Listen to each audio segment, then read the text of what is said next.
코로나 시기가 오면서 이렇게 온라인으로 현장 예배를 병행해 가면서 우리의 모임이 좀 제한을 받으면서 생활한 지가 거의 1년이 다 되어 가고 있습니다. 우리 그 사이에 성도님들은 어떻게 지내고 계신지요? 저는 요즘에 기회가 잘 맞게 되어서 아이들, 그러니까 초등학생들을 대상으로 좀 지도하고 돌보고 그런 단순한 알바를 잠깐 그렇게 하고 있습니다. 이 알바를 처음에 하기 시작했을 때 자신이 있었습니다. 제가 누굽니까? 유년부 전도사입니다. 어린이 사역을 계속하고 있고 어린이들과 같이 신나게 재밌게 똑부러지게 놀 때는 어떻게 놀아야 하는지 잘 알 것만 같았기 때문입니다. 예상이 정확히 죄송합니다. 예상대로 우리 아이들은 역시 어디를 가나 단순한 초등학생 아이들이었고 너무너무 재밌게 잘 지내고 있었습니다.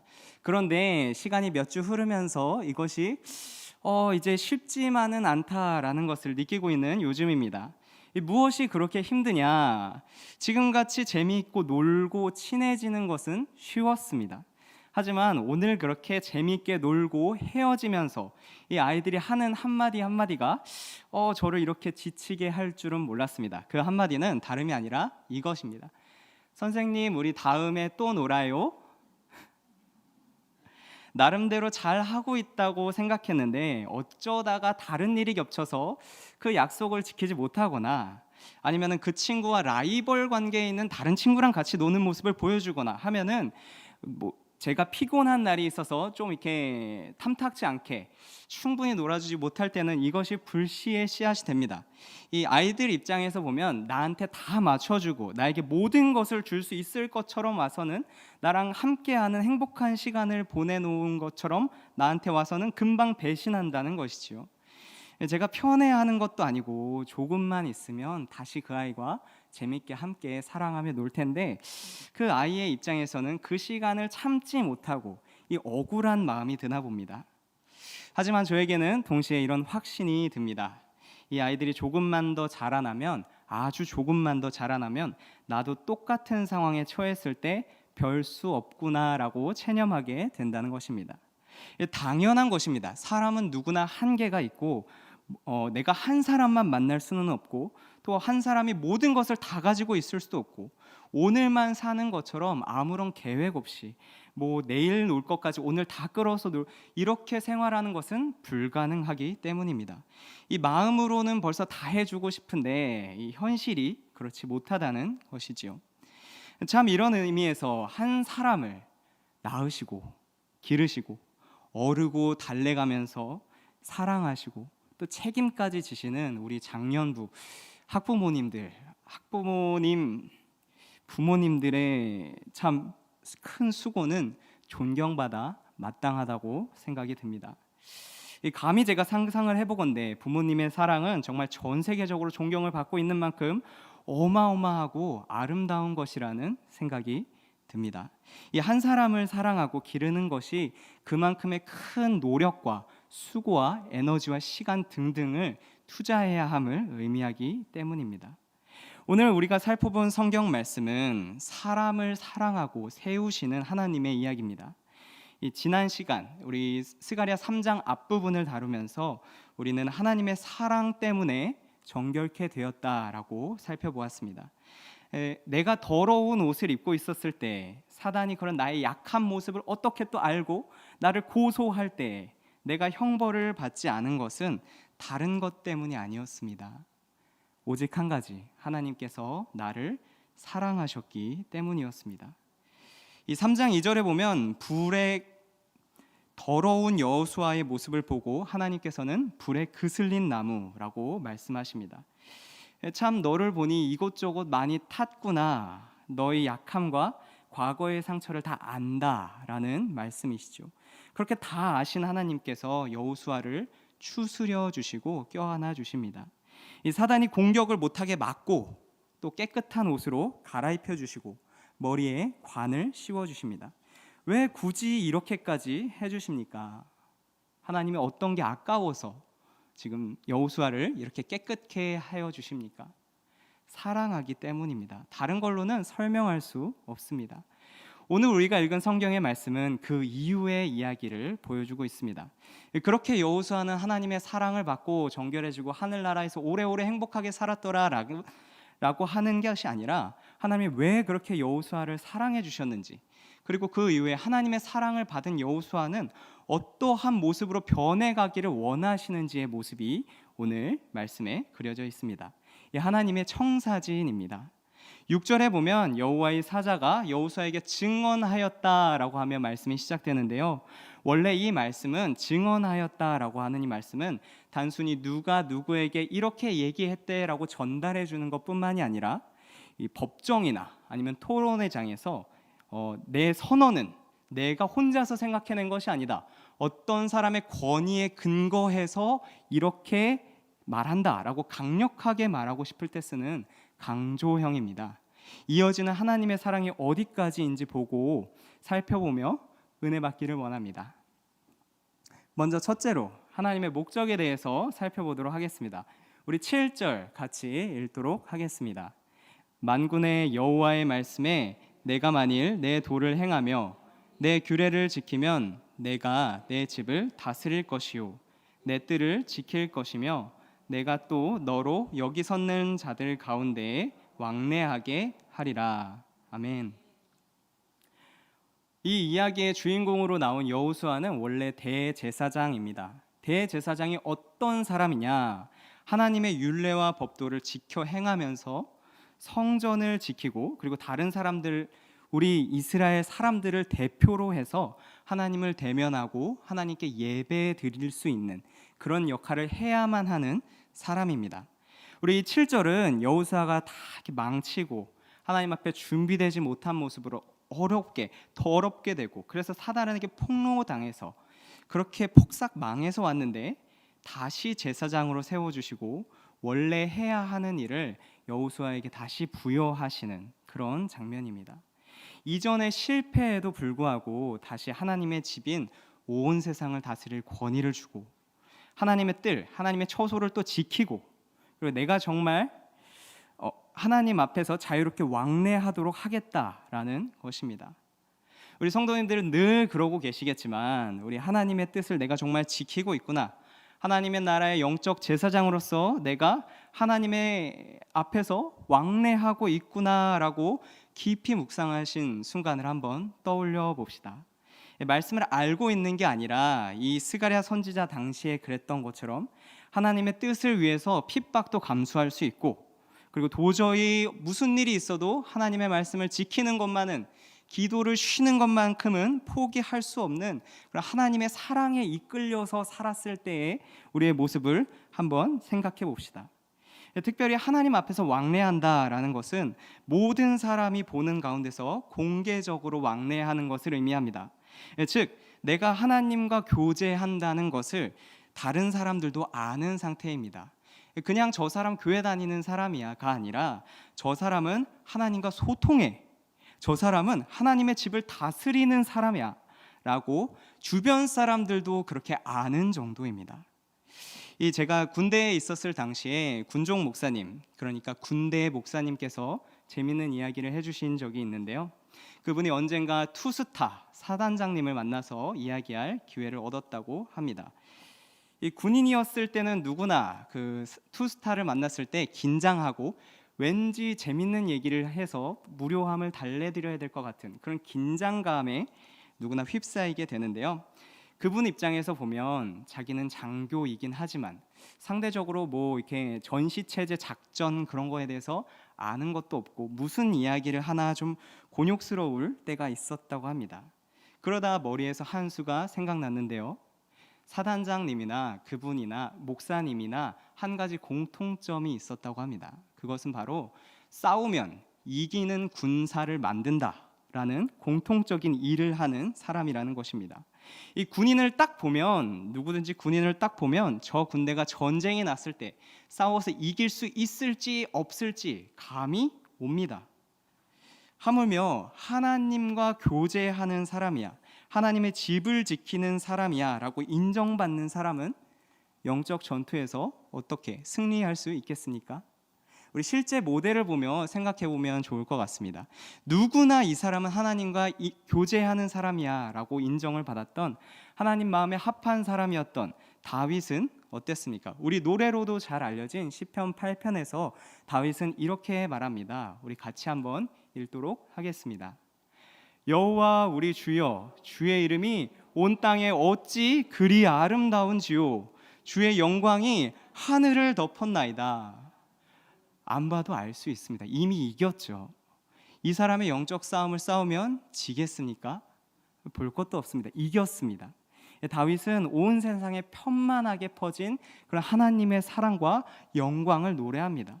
지금 다 살펴보지는 않겠지만 온 세상이 다 하나님께서 지으시고 나에게 맡겨주시고 나를 향한 하나님의 뜻 한 가닥 한 가닥을 시편 8편에서는 노래하고 있습니다. 이 스가랴서는 하나님의 말씀을 지키면 그 다음은 누가 봐도 이 감격에 사는 사람에 이르기까지 하나님께서 세워주시겠다라고 말씀을 합니다. 이 사람은 이 세상에서 실수가 많고 좀 죄도 짓고 자존감도 떨어지다 보면 얼른 천국에 가고 싶다, 하나님 나라에서 영원히 그냥 거기서 만족스럽게 살고 싶다라는 그런 유혹에 휩쓸리기가 쉽습니다. 그러나 오늘 본문에서 보듯 하나님은 세상에서 실패하고 더러워진 사람을 영원히 그냥 하늘나라에서 빨리 부르시고 그렇게 하고 싶지만은 않으신 것 같습니다. 그 사람을 깨끗하게 하시고 다른 사람이 다시는 너의 약한 모습을 가지고 왈가왈부 못하게 하신 다음 다시 내 도를 행하며 규례를 지키라고 보내십니다.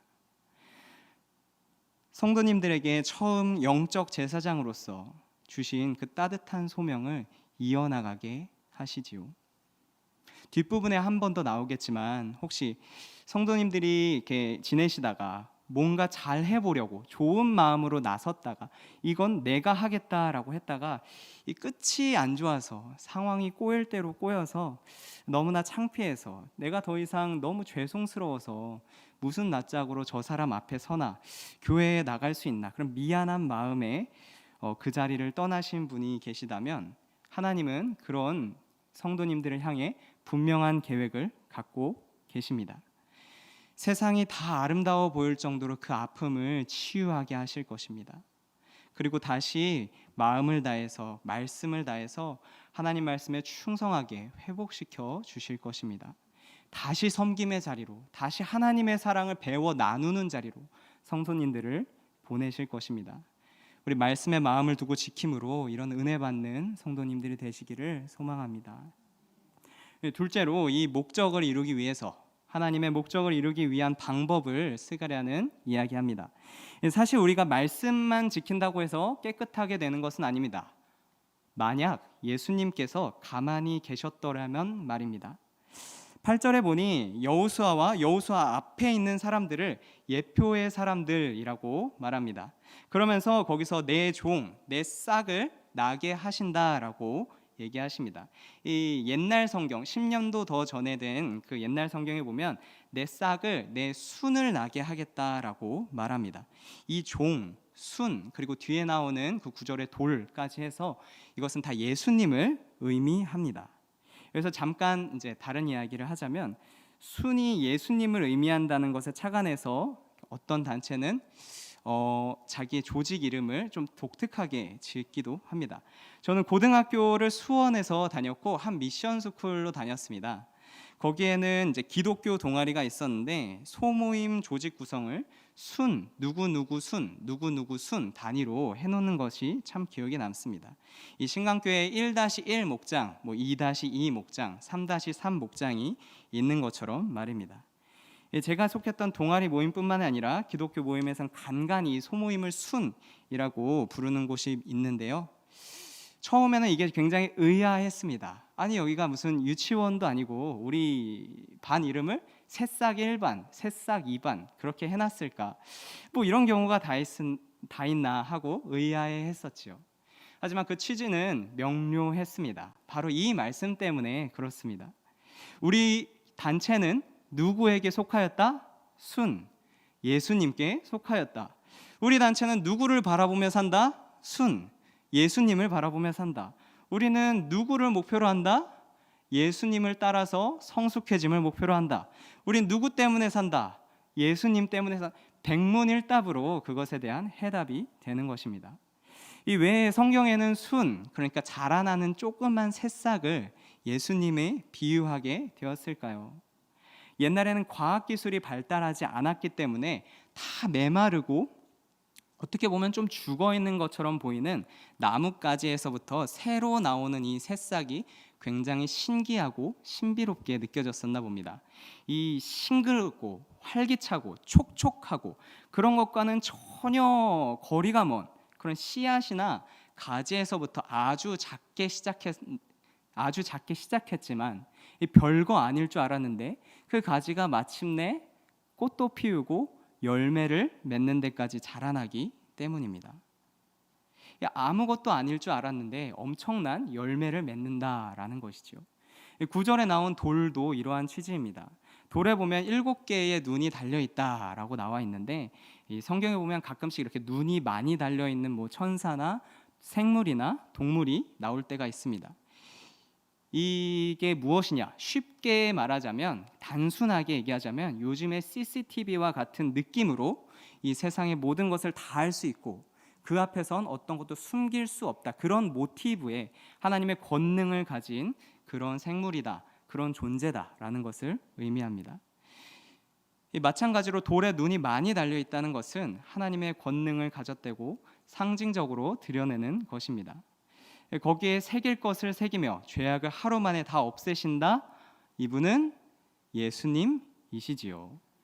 세상은 예수님이 아무것도 아닌 줄 알았습니다. 마치 종과 같을 줄 알았고 아무것도 아닌 조금만 새싹인 줄 알았고 건축가가 버린 그냥 길에 채이는 돌멩이 같은 걸림돌 정도로 치부를 했습니다. 그러나 예수님은 하나님의 종의 모습으로서 약해 보이는 순의 모습으로 새싹처럼 길가에 버려진 돌처럼 묵묵히 사역하셨고 마침내 교회에 꼭 필요한 모퉁이 돌이 되시고 머리가 되셨습니다. 우리 히브리서 10장 10절 같이 한번 읽어보도록 하겠습니다. 이 뜻을 따라 예수 그리스도의 몸을 단번에 들이심으로 말미암아 우리가 거룩함을 얻었노라. 아멘. 하나님의 계획에 예수님도 함께 하셨고 그리고 그 사랑으로 우리가 깨끗하고 거룩하여지는 것입니다. 이 포도나무 가지가 포도나무를 떠나서는 그냥 아무것도 할 수 없는 것처럼 우리도 예수님을 떠나서는 아무것도 아닙니다. 하나님을 향한 우리의 사랑을 십자가에서 죽기까지 책임지심으로 우리에게 다 예수님은 증명하셨습니다. 이 내용을 미리 스가랴에서 약속하시는 것이지요. 내가 예수님을 보내 모든 죄를 깨끗하게 하겠다. 이제 하나님은 하나님의 방법대로 예수님을 보내셔서 성도님들을 하나님의 사랑으로 만드셨습니다. 그렇다면 이제 마지막으로 셋째로 하나님의 목적을 다 이룬 결과를 나누기 원합니다. 여호와가 말하노라. 그날에 너희가 각각 포도나무와 무화과나무 아래로 서로 초대하리라. 이 굉장히 생소한 표현입니다. 포도나무와 무화과나무 아래로 초대하리라. 요즘 우리들은 쓰고 있지 않은 그런 상징적인 표현입니다. 이 말이 언제 나오느냐? 열왕기상에 나옵니다. 우리 같이 4장 25절 읽어보도록 하겠습니다. 솔로몬이 사는 동안에 유다와 이스라엘이 단에서부터 브엘세바에 이르기까지 각기 포도나무 아래와 무화과나무 아래에서 평안히 살았더라. 아멘. 이 성경을 펼쳐서 열왕기상 4장을 보면 바로 눈치채실 수 있으시겠지만 이 포도나무와 무화과나무 아래에 있다는 말은 솔로몬 시대의 초기에 이제 굉장히 태평성대한, 좀 거하게 태평성대한 그런 시대를 설명할 때 나옵니다. 혹시 마음이 불편하거나 어디 누가 나를 어떻게 하지 않을까, 망하지 않을까 불안함을 갖고 사는 사람들은 이런 나무 밑에 살 수 없습니다. 어디 철저히 요새 속에 들어가고 탈출구도 마련해 놓고 재물도 어디 숨겨놨고 복잡하게 살아가죠. 하나님의 의무를 다함으로 나무 밑에서도 아주 평온하고 자신감이 넘치는 그런 상태입니다. 위에서 나온 다윗과 같이 천만인이 나를 애워싸도 내가 하나님과 함께라면 두렵지 않다, 그런 상태가 바로 이 상태지요. 이 성경에는 이런 상태를 부르는 전문 용어가 있습니다. 두 글자인데 아마 많이 들어보셨을 것입니다. 그것은 바로 샬롬입니다. 샬롬은 조금 살을 붙이면 정말 5만 가지 뜻이 다 들어가 있는 용어인데요. 평화, 평안, 아름다움, 편안함, 공평함, 기쁨, 치유됨, 아무도 나에게 성내지 않는 등등등등이 있습니다. 정말 많은 뜻이 다 있지만 제가 생각할 때 예를 들어서 설명하자면 우리 실생활에서 그와 가장 비슷한 느낌은 이것인 것 같습니다. 밖에서 생활을 하다가 집 문을 열고 현관을 들어오며 와, 집에 왔다 라는 그 느낌 말입니다. 밖에서 온갖 것을 치이고 계산하고 신경 쓰고 나누고 집중하고 하다가 집에 오면 더 이상 그 긴장이 몸에서 싹 사라지게 되는 것입니다. 나를 방어할 필요 없이 내 있는 모습 그대로 편안한 것이죠. 하나님께서 우리에게 제시하는 최종 비전이 바로 이와 비슷한 것입니다. 서로 그 샬롬에 초대하리라. 이 옛날 우스갯소리 중에 이런 말이 있는 것을 발견했습니다. 우스갯소리입니다. 다 같이 모여 있으면 그 양 씨는 양반 행세하려 그러고, 송 씨는 송알송알거리고, 박 씨는 바가지 긁으려 그러고, 최 씨는 남들 보는 거 보면 최한다 그러고, 그런 지역마다 다양하게 서로 뭉치면 마음을 모이기가 쉽지 않다라는 그런 말이 있는 것을 발견했습니다. 옛날이나 지금이나 사람은 그렇게 모이면 마음을 서로 합치기가, 샬롬하기가 쉽지 않다는 것이지요. 하지만 하나님의 비전은 반대입니다. 서로 이 샬롬에 초대하는 상황입니다. 누가 같이 있어도 불편하지 않고 기쁨을 더 같이 나누겠다고 전도하고 초대하는 그런 분위기 말입니다. 어떻게 우리가 이런 분위기를 만들어갈 수 있겠습니까? 우리가 못 만듭니다. 처음부터 끝까지 하나님께서 하셔야만 합니다. 하나님의 은혜를 받으면, 하나님의 말씀을 따라 살면 내 안에서 새 일을 행하시는 이가 마음에 소원을 주십니다. 내 머리로 예수님을 삼으면, 예수님을 내 머리로 삼으면 그 다음은 하나님의 비전인 샬롬의 마음을 자꾸 우리들의 마음속에 부어주시는 것이죠. 오늘 우리가 나눈 스가랴 3장은 사랑의 하나님, 긍휼의 하나님을 소개합니다. 하나님은 더러운 옷을 입고 있고 바르게 준비되지 못했고 한 우리 여호수아를 껴안으셨습니다. 우리 편이니까, 내가 좋아하는 사람이니까 그냥 없었던 일로 그냥 힘으로 밀고 들어오는 것이 아니라 나중에 자기 아들인 예수님을 이 땅에 보내시기까지, 아주 약한 모습으로 보내셔서 십자가에 증명하시기까지 그 죄값을 대신 지불하셨습니다. 세상은 이렇지 않습니다. 조직에 누군가를 새로 받을 때면 해당 경력이 있는 신입을 원하고, 이 능력이 된다 싶으면 그 사람하고 계약을 맺으려고 하고, 별로 우리와 맞지 않는다 싶으면 내뱉고 반대합니다. 원래 이게 자연스러운 사람 마음입니다. 이건 동물들도 그러고 곤충들도 그러고 이 생태계의 자연스러운 마음입니다. 특별한 경우가 아니라면 절대로 사람을 만들어 쓰려고 하지 않습니다.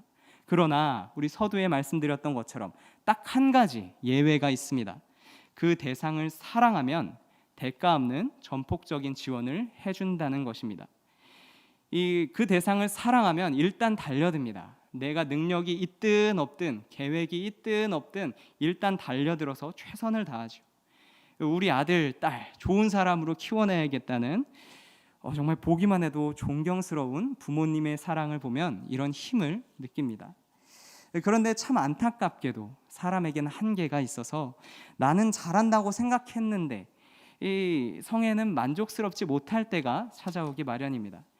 이 좋은 사람으로 만들어주고 모든 것을 다 해주고 싶었지만 한계가 있는 것이지요. 그러나 우리 하나님 아버지, 우리 아버지 하나님 다릅니다.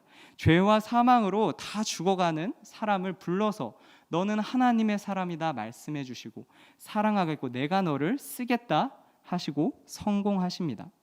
하나님은 우리의 모든 필요를 아시고 평안을, 샬롬을 채워주실 것입니다. 그렇기 때문에 하나님의 사랑을 더 아는 것이, 하나님의 사랑을 담은 말씀을 한 절이라도 더 의지하는 것이 우리의 힘이 됩니다.